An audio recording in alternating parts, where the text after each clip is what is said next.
Bismillahirrahmanirrahim. Assalamualaikum warahmatullahi wabarakatuh. Alhamdulillah. Nahmaduhu wa nasta'inuhu wa nastaghfiruh. Wa na'udzu billahi min shururi anfusina wa sayyiati a'malina.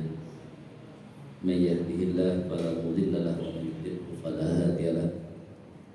Asyhadu an la ilaha illallah wahdahu la syarika lahu wa asyhadu anna Muhammadan abduhu wa rasuluh alladzi la nabiyya wa la rasula ba'dah. Allahumma shalli wa sallim ala Muhammadin wa ala alihi wa sahbihi wa mawalah wa ba'd. Qala ta'ala ya ayyuhalladzina amanu taqullaha haqqa tuqatih wa la tamutunna illa wa antum muslimun. Jemaah sekalian rahimakumullah.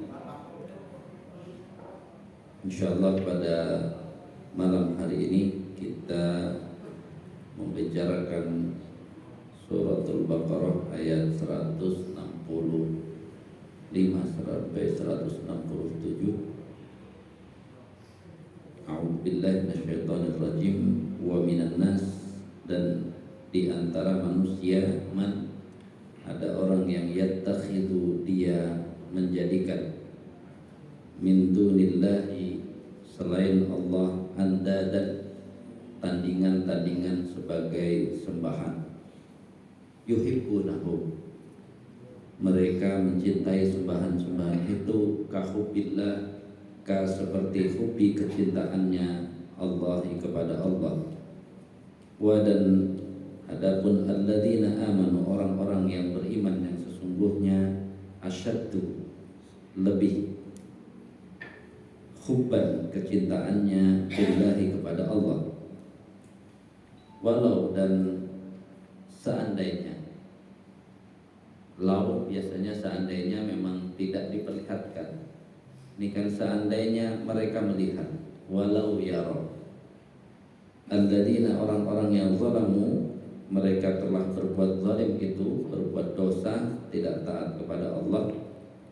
Ketika yarawna, mereka melihat, al-adab, azab, annal quwwata, mereka akan mengatakan sesungguhnya kekuatan yang sebenarnya lillahi, milik Allah, jami'an, semuanya. Wa, dan anna, sesungguhnya Allah syadid, sangat keras, al-adabi, siksaannya. Ingatlah, tabarro'a, ketika telah berlepas diri, tidak bertanggung jawab, alladzina, orang-orang yang uttubi'u, yang diikuti,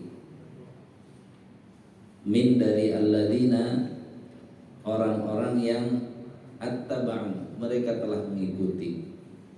Jadi orang yang diikuti nanti lepas tanggung jawab dari yang mengikuti. Wa, dan ro'au itu berarti diperlihatkan kepada mereka, al-azaba, siksaan. Wa, dan taqatta'at, telah terputus, bihim, kepada mereka, al-asbab, segala sebab hubungan. Wa, dan qala, berkata, alladzina, orang-orang yang ittaba'u, mereka telah mengikuti. Lau, sekali lagi pakai lau, berarti tidak bisa ini kata-kata penyesalan kalau sudah lau. Seandainya anna, sesungguhnya, lana, bagi kami, karrotan, bisa kembali lagi ke dunia, maksudnya. Fa, pasti natabarro'a, kami akan berlepas diri, minhum, dari mereka yang kami ikuti tersebut. Kama, sebagaimana tabarro'u, mereka saat ini berlepas tanggung jawab, minna, dari kami. Kadzalika, demikian itu, yurihim, memperlihatkan kepada mereka, Allahu, Allah, a'malahum, amalan-amalan mereka sendiri, hasaratin, untuk menjadi penyesalan, merasa rugi, alaihim, kepada mereka. Wa, dan ma, tidaklah hum, mereka, bi kharijina, termasuk orang-orang yang akan keluar, min dari annar, api neraka. Jamaah sekalian rahimakumullah, ayat ini benar-benar harus kita perhatikan, lebih khusus kita hidup di akhir zaman yang kita kadang-kadang main ikut saja tanpa berpikir. Jamaah sekalian, di dalam Al-Quran ini masih surat Al-Baqarah, sebenarnya sudah cukup gamblang. Kita ambil ikut dalam satu kata saja, membicarakan tentang kegagalan. Karena Allah Subhanahu wa taala di dalam Al-Qur'an, khusus di surat Al-Baqarah ini, mengungkapkan kegagalan sebagai pelajaran adalah kegagalan Bani Israel. Namun harus diingat, yang menyatakan Bani Israel gagal itu kan yang beriman kepada Allah, yang ingin bertakwa kepada Allah. Namun orang-orang yang tidak beriman, orang-orang yang tidak ingin bertakwa, orang-orang yang memandang hidup hanya sekedar dunia, mau terlihat atau tidak terlihat bahwa pandangan dia hanya dunia saja, maka akan mengatakan Bani Israel itu tidak gagal. Bahkan pengamat ada yang berani menulis bahwa siapa yang bisa menandingi Yahudi dan teman-temannya hari ini? Siapa yang bisa menandingi Yahudi, Bani Israel khususnya dengan CS-nya di kehidupan dunia ini saat ini? Jadi walaupun ayat ini menyatakan tentang mengikuti dan diikuti, ini sebenarnya koreksi kepada kita. Walaupun kita Islam, sudah lama Islam kita, belum tentu kita tidak mengikuti Bani Israel. Kalau dari sudut pandang selain iman, selain takwa, selain agama kita, agama Islam, Bani Israel itu sukses. Ekonominya maju, kesejahteraannya hebat, berkuasa, diakui di mana-mana. Orang takut dengan mereka.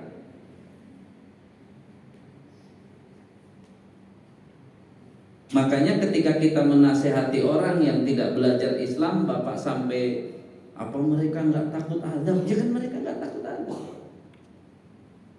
Kok berani kurang ajar? Ya begitu, berani kurang ajar. Jadi tugas kita tinggal melihat kita ikut siapa sebenarnya. Apakah ikut Nabi Adam, ikut ya, nabi-nabi setelahnya, Nuh, Hud, Soleh, semua nabi sampai Nabi Muhammad, atau bisa jadi kita sebenarnya ikut Bani Israel, atau ikut Fir'aun, atau ikut Haman, atau ikut Korun, atau ikut Bal'am bin Bawra. Ulama juga Bal'am bin Bawra, asalnya ulama, tapi pendukung Fir'aun. Kalau dari Bani Israel, maka jelas salah satu yang bisa kita ambil pelajaran dari Bani Israel adalah kalimat yang Allah tegur kepada mereka, wala tashtaru bi ayati tsamanan qalila. Jangan kau jual ayat-ayatku dengan harga yang murah. Apa artinya harga yang murah, Bapak-bapak? Jangan jual ayat-ayatku dengan harga yang murah. Apa maknanya? Berarti boleh kan jual ayat Al-Quran dengan mahal, boleh kan? Tapi harus jelas yang murah yang mana, yang mahal yang mana. Murah artinya, ya santri, wala tashtaru bi ayati tsamanan qalila. Itu kan baru ayat 40 berapa? 41. Artinya apa itu? Jangan kalian menjual ayat-ayatku dengan harga yang murah. Apa maknanya?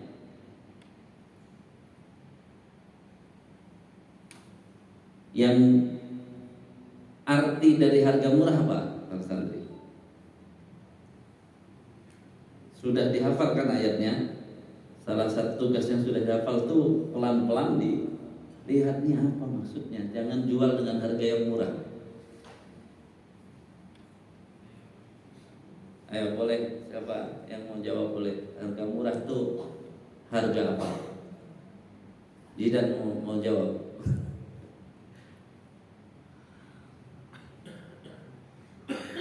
Harga murah itu harga dunia. Harga mahal boleh, karena harga mahal itu harga akhirat.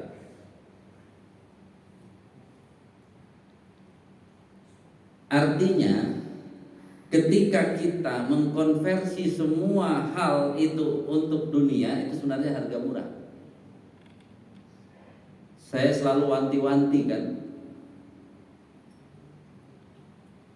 sholat sungguh-sungguh biar lancar rezekinya, sholat duha biar lancar rezekinya, banyak baca Quran biar lancar rezekinya.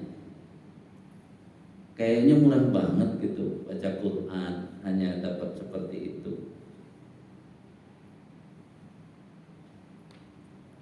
Pernah beredar kan, ku perbaiki sholatku biar Allah memperbaiki bisnisku. Itu balasan hanya bonus. Kenapa seolah-olah itu yang dijadikan ikon? Terlalu murah kalau sholat hanya untuk memperbaiki bisnis, terlalu murah. Bahkan orang-orang yang tidak beragama Islam memperbaiki bisnis pakai sholat nggak? Nggak. Jangan, oh itu kan bedanya Ustaz. Tunggu dulu. Bisa salah ikut kalau kita tidak paham. Pertanyaannya kan sederhana. Sholat fajar di dalam hadis, sholat qobliyah itu sholatnya berat atau ringan? Sholat qobliyah subuh itu keterangan hadisnya berat atau ringan? Ringan. Disuruhnya kan apa? Bacaannya saja seperti Rasulullah tidak membaca surat, hanya seperti membaca Al-Fatihah. Rukuk sujudnya lama atau sebentar? Sebentar. Disebutnya rukuk sujudnya sebentar. Coba. Ini cara menilai kerja. Kerjaan segitu gajinya dari Allah berapa? Lebih baik daripada dunia seisinya. Kok bisa-bisanya sholat fardu hanya untuk memperbaiki bisnis? Terlalu murah? Terlalu murah. Orang qobliyah yang sebentar. Sholat duha 8 rakaat hanya untuk memperbaiki rizki di dunia. Murah atau mahal? Terlalu murah. Jadi mulai sekarang pahami, ternyata sholat qobliyah, sholat fardu, sholat duha itu sangat mahal. Jangan dihargai murah. Seolah-olah Allah mengatakan, bisnis kamu yang berkenaan dengan sholat, puasa, haji, baca Quran itu bukan bisnis untuk dunia, terlalu murah untuk dunia. Kalaulah Allah kasih sesuatu di dunia, nggak usah diceritakan, nggak usah dibanggakan, karena itu cuma bonus yang kecil. Kenapa antum tulis seolah-olah gara-gara infak kemudian ditolong sekian? Nggak usah begitu. Itu terlalu kecil. Kalau kita mau belajar dari hadis tentang 3 orang yang hebat tapi masuk neraka gara-gara dia pengen balasan di dunia. penghafal Quran yang suaranya bagus menjadi, ya disebut hadisnya kan menjadi apa? Qori yang terkenal. Qori itu maksud dari kata qori yang aslinya itu adalah yang sudah ya menyetorkan seluruh hafalannya. Itu qori, itu mukri. Kemudian bacaannya juga benar. Kemudian ada yang kedua hadis yang mati syahid, yang dia disebutnya kan dia mati syahid pengen disebut pahlawan aja. Yang satu lagi orang yang dermawan, pengen dibilang dermawan. Itu kan gara-gara dia sudah bagus istiqomah di jalan Allah, tapi ternyata apa? Nggak paham, malah menghargai amalan yang harusnya UMR-nya itu besar ke sana. Jangan pakai UMR dunia terlalu kecil. Jadi kalau santri-santri ngapal Quran biar nanti jadi imam gajinya 100 juta itu terlalu murah. Al-Quran 100 juta bukan untuk itu. Apalagi kalau kejebak untuk dunia, kenal lagi. Jadi jamaah sekalian rahimakumullah, ketika kita tidak mau memahami secara utuh bahwa ternyata yang dikhianati oleh Bani Israel yang itu, mereka bangga dengan hebatnya bisnisnya, semua bangga dengan seperti Fir'aun lah. Fir'aun itu kalau penganut Fir'aun itu penguasa sukses atau gagal? Banyak manfaat gak Fir'aun untuk rakyatnya? Banyak kan yang gak ikut. Pengikut Nabi Musa kan lebih sedikit daripada pengikut Fir'aun. Rakyat Fir'aun makmur gak? Makmur-makmur aja rakyat Fir'aun. Yang dimusuhi kan pengikut Nabi Musa. Jadi bayangkan kalau dari sudut pandang pengikut Fir'aun itu penguasa luar biasa. Nabi Musa saja secara kekuatan seimbang gak dengan Fir'aun? Secara kekuatan seimbang gak santri? Kalau seimbang itu Allah menyuruhnya qatilul Fir'aun, perangi Fir'aun. Yang ada di Musa diperintahkan Allah suruh apa? Suruh apa? Lari. Berarti suruh lari kan berarti kekuatan tidak imbang. Perintahnya aja suruh lari. Jadi kalau di sudut pandang dari penguasa, hebatnya menjadi penguasa, dari sudut pandang dunia Fir'aun nggak ada lagi yang kayak Fir'aun. Bayangkan di operasi itu rakyat yang melahirkan laki-laki langsung dibunuh, kayak apa kekuasaannya? Bahasa absolut. Korun kalau di cuman sudut pandang bisnis dengan nilai dunia, semua terkagum-kagum. Kalau ada korun beneran di sini, jangan-jangan kita apa? Waduh, kunci gudangnya yang isi harta aja harus dibawa pakai kereta. Saking banyaknya. Jadi apakah kita mau mengatakan, dan bahkan diri kita dan keluarga kita hanya mau mengatakan nih loh, contohnya sukses, sudah punya macam-macam di dunia ini? Bukannya kita jadi ngikut Bani Israel, bukan mengikut agama kita, agama Islam. Kenapa kita harus bangga dengan itu semua? Memang itu godaannya. Sesuatu yang ada di dunia itu bisa ditunjukkan. Apa bedanya dengan, ya ini kan secara material kecilnya, apa bedanya dengan anak-anak coba minta sama Tuhan kamu permen, tuh kan nggak dapat permen. Nih kalau minta sama Tuhan saya ntar dapat permen satu-satu. Kan sedang diajarin sebodoh itu sebenarnya kita. Kalau kita menyatakan bahwa kehidupan kita hanya yang kita hitung adalah rezeki saya berapa, saya punya omset berapa, itu berapa, hanya itu saja, Bahkan nanti akhirnya belajar kenapa sholat duha biar tambah banyak lagi omsetnya, omset dunia yang mau dihitung. Kita sudah terjebak dengan contoh-contoh Al-Quran menyebut yang gagal dalam kehidupan. Tapi jangan dilihat dari sudut pandang dunia. Dari sudut pandang dunia mereka sama sekali tidak gagal. Bani Israel tidak gagal, Fir'aun tidak gagal, Haman tidak gagal, Korun tidak gagal, Bal'am bin Ba'urah tidak gagal di kehidupan dunia secara terlihat.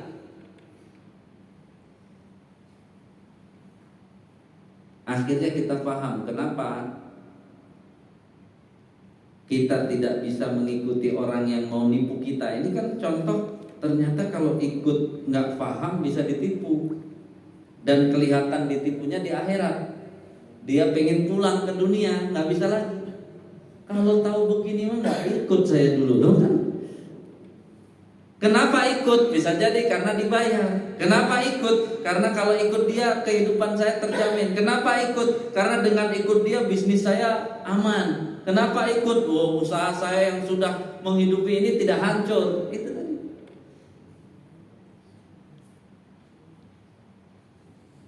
Jadi jamaah sekalian rahimakumullah, ayat ini sudah memberitahu, karena ikut kamu gak jelas seperti itu, pertimbangannya rata-rata dunia terus kamu ikut, akhirnya kamu tidak sempat memikirkan kehidupan setelah matimu, maka kata Allah kamu gak akan, mohon maaf ya, kamu gak akan bisa keluar dari neraka. Cuman siapa yang mau percaya itu? Ya kalau orang dia gak percaya neraka, kalau dia tidak percaya siksa. Jadi anak kita yang ayo suruh ini suruh itu, ya anak kita berarti belum percaya dengan siksaan itu. Dan yang melalaikan anak kita adalah hal-hal di dunia yang langsung terasa sama dia. Kan kita harus pelan-pelan. Poinnya itu sederhana, Pak.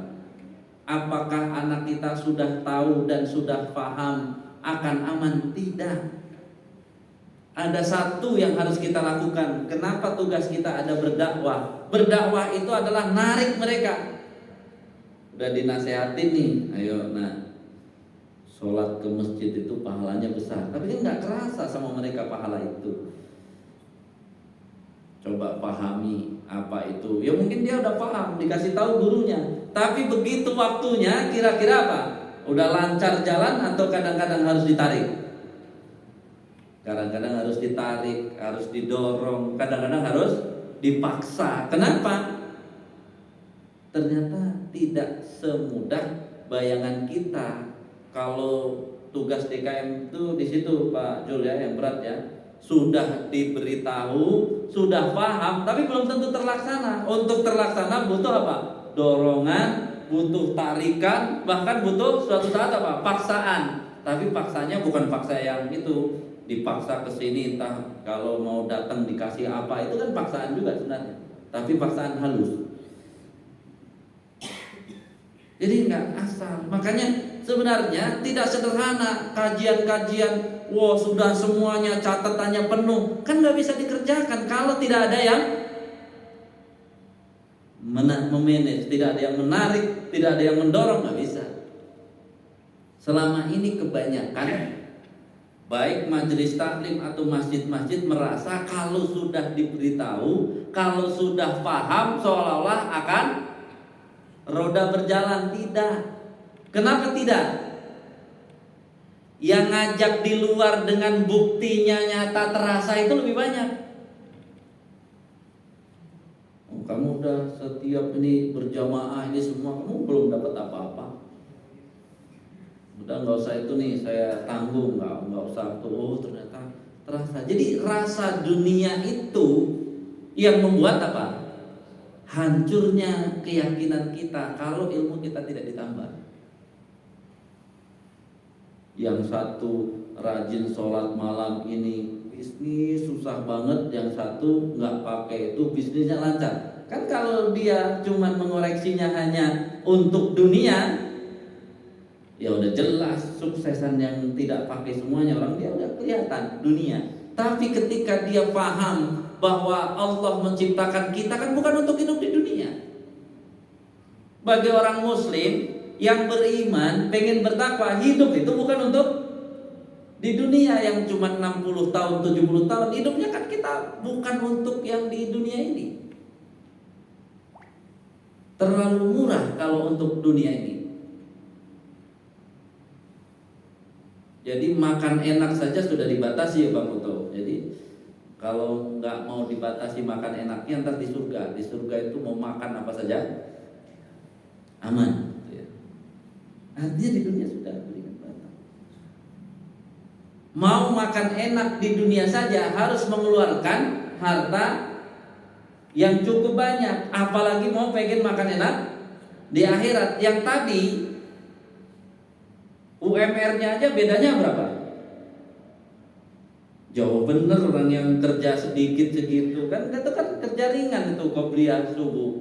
Kerja ringan gitu aja gajinya dunia seisinya. Gimana dengan sholat subuhnya? Gimana dengan sholat duhur?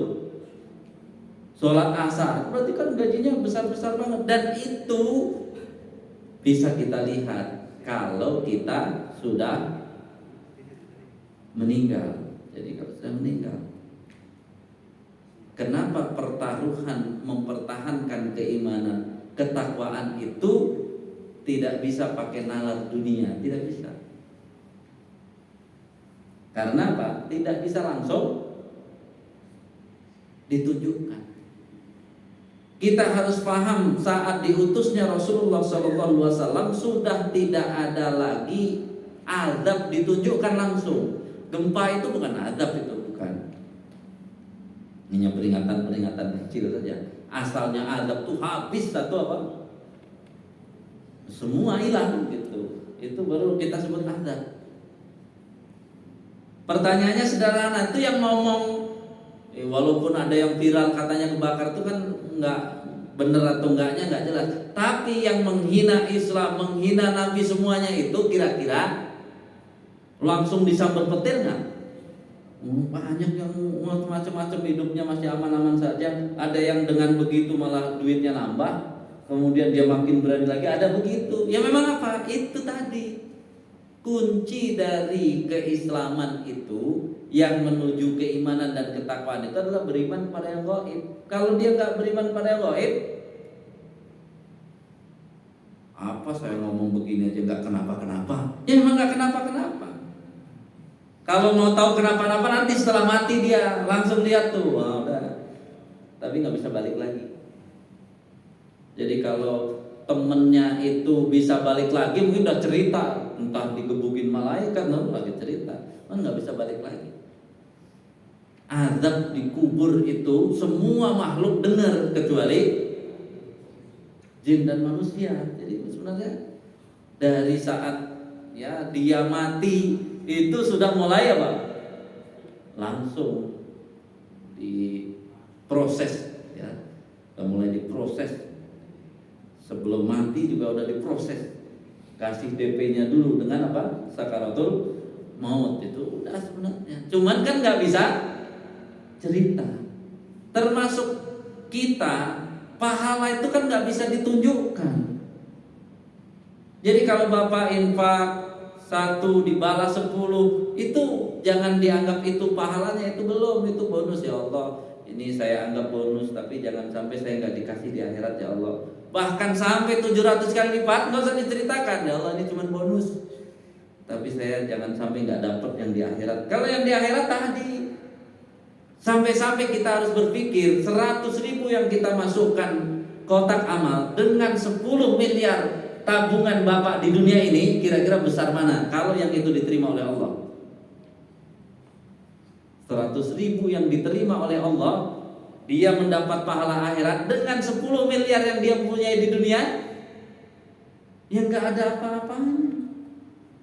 Selama ini kan kita menganggap apa? 10 miliar itu lebih hebat dari yang 100.000 dimasukkan. Kalau 100.000 diterima oleh Allah, ternyata pas kita mati, ternyata besaran yang 100.000 daripada 10 miliar. Akhirnya kan nyesel. Tahu begitu saya kasih, mending kalau 10 miliar sekalian gitu kan, tahu balasannya. Cuman kan balasannya itu dalam hadis akan kelihatan saat kapan? Yang itu sebelum wafat bilang coba lebih baru. Coba itu kan berarti apa? Pas mati itu dia apa? Ditunjukkan. Maka sabar menjadi orang beriman, menjadi orang bertakwa, sabar. Gak usah emosian, ya kan memang gak bisa. Gak usah emosian, gak usah ini, pokoknya lakukan saja. Mau dihina, mau diapa, lakukan kebaikan itu. Dan jangan untuk dunia terlalu murah kalau balasan dunia.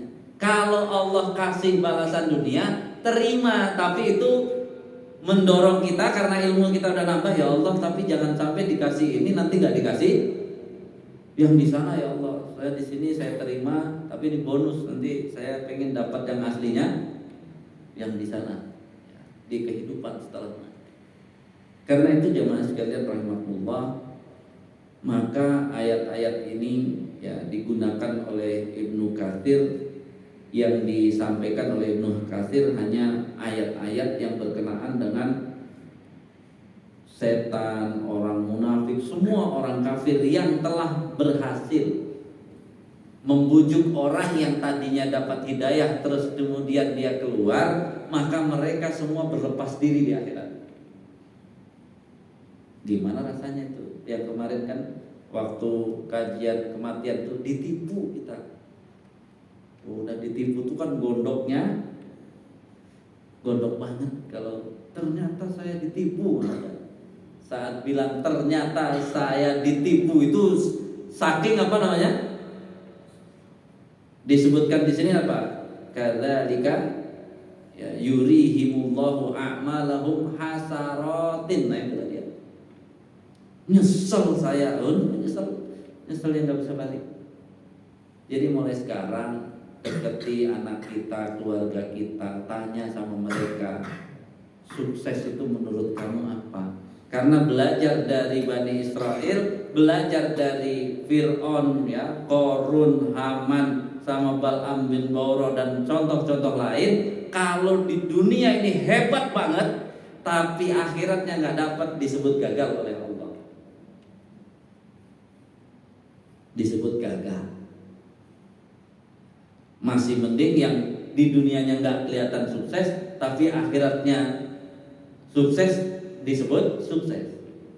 Pengennya kan semua orang apa? Di dunia kelihatan sukses, di akhirat pengennya.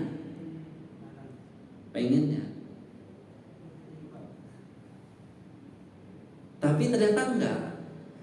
Kalau dia nggak kuat, akhirnya cuman menikmati dunia. Karena dunia ini beratnya apa? Terasa enaknya, terasa hebatnya semua. Kalau ilmunya nggak nambah, dia cuma senang dengan itu saja. Kenapa Bapak bisa sukses? Oh, karena itu. Itu yang Bapak ceritakan tuh masih di dunia atau sudah akhirat?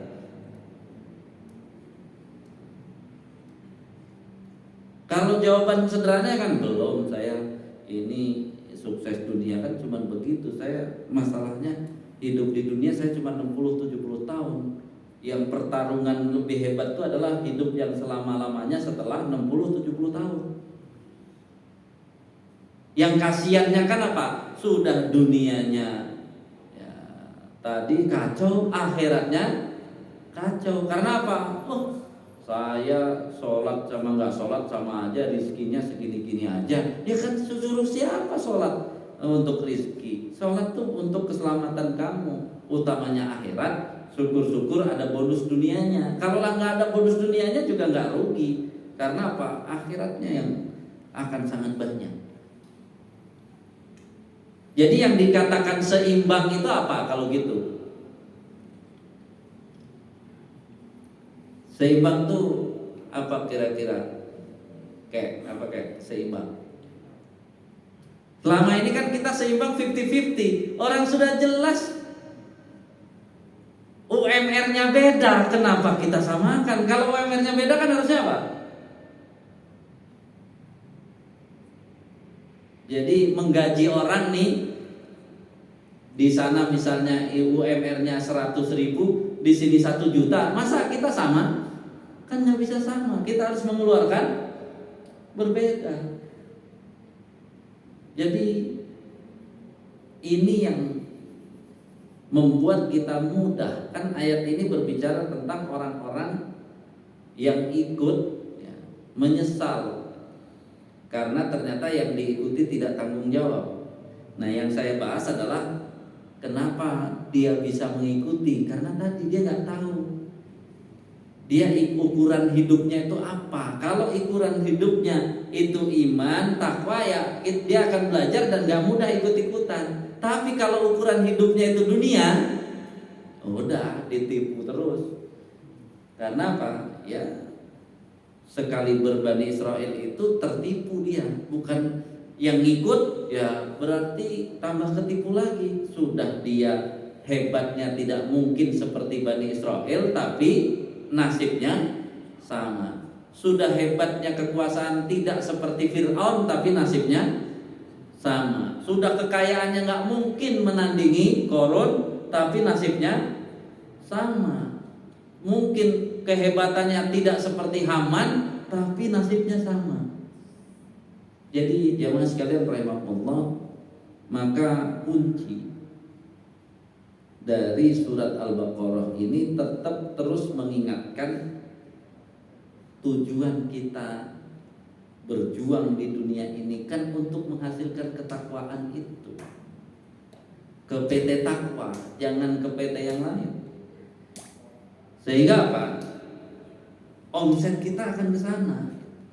Sedangkan yang di dunia itu semuanya hanya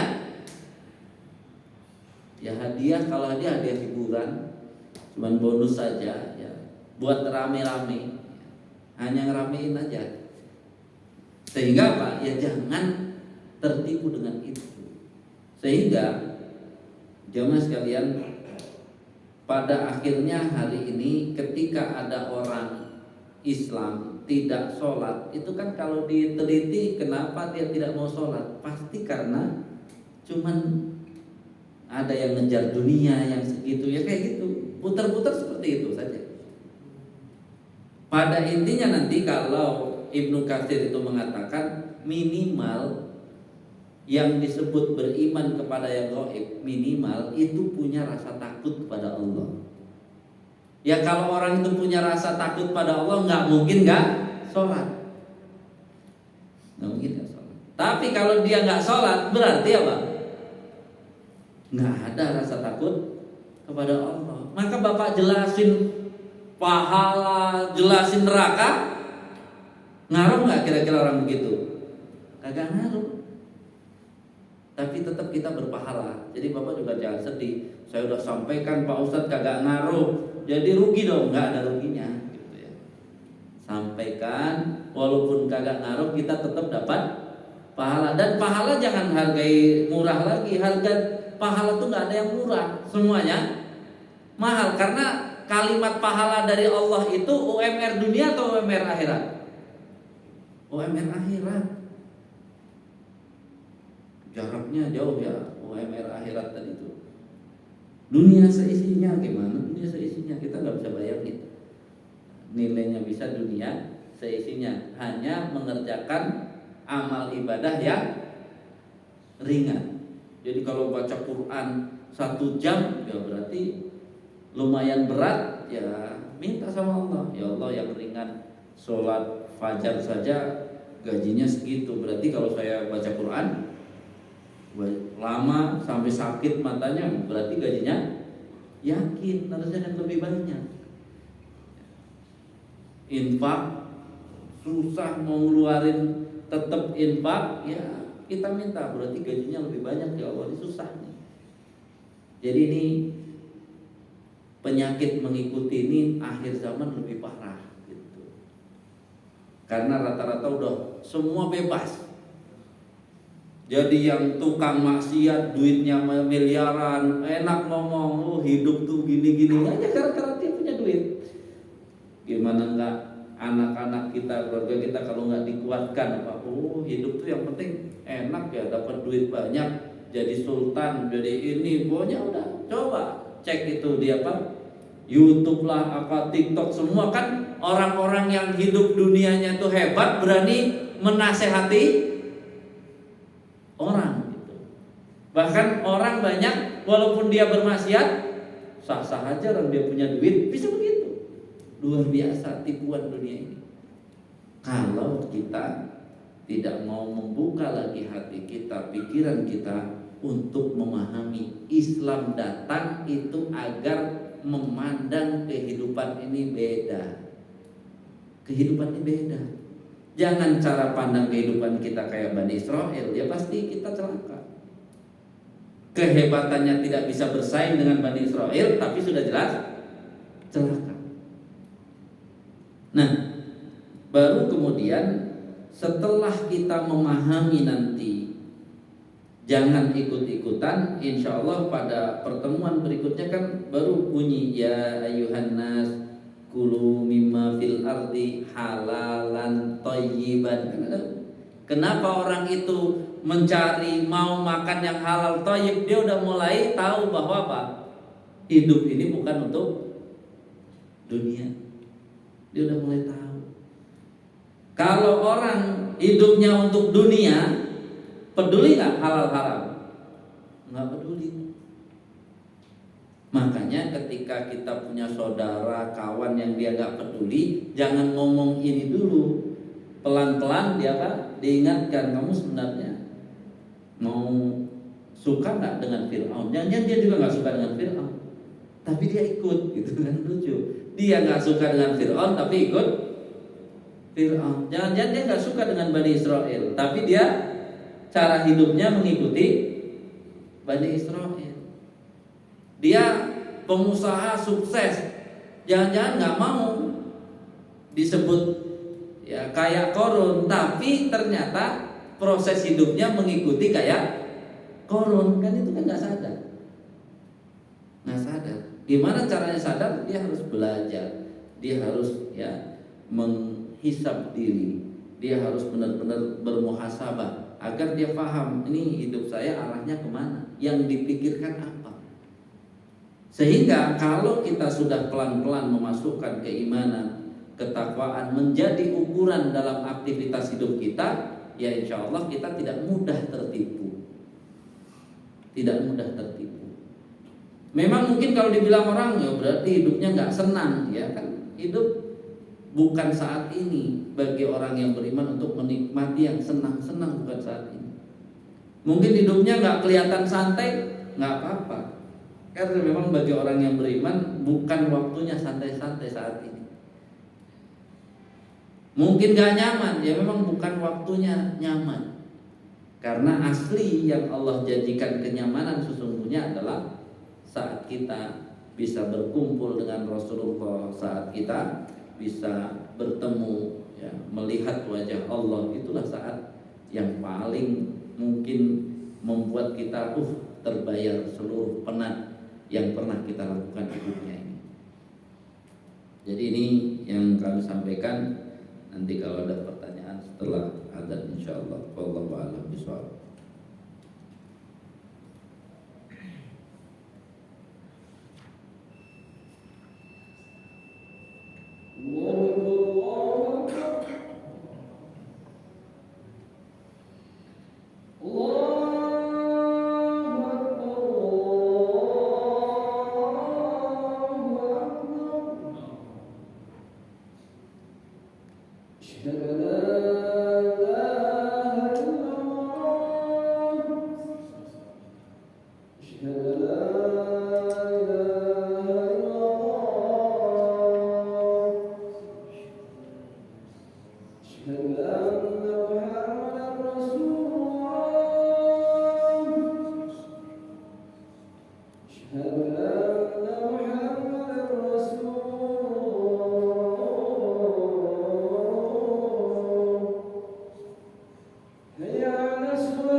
Jadi sebelum pertanyaan, artinya seimbang itu sepadan.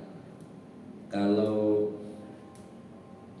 kita ya bicara $1 15.000 ya 15.000, bukan $1 sama dengan $1 ya 15.000.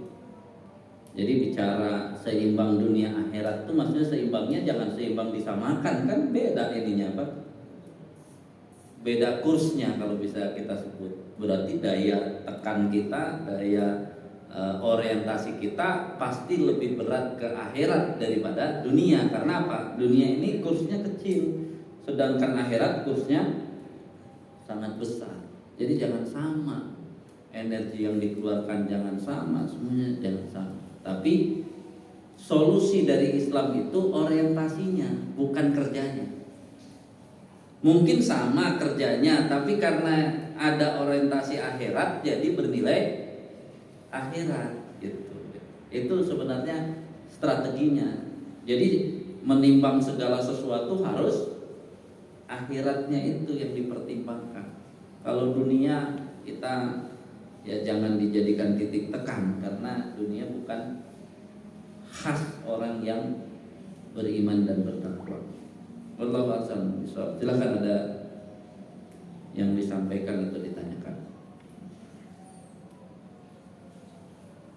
Cukup jelas atau cukup bingung?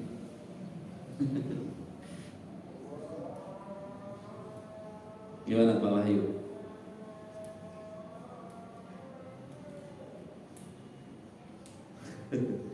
Santri pada kecapean. Ada? Azul ada? Cukup ya, insyaallah ya. Jadi mudah-mudahan Allah berikan kita pemahaman yang cukup sehingga tidak mudah ikut gitu ya. Ikut segala sesuatu tuh pertimbangkan akhiratnya.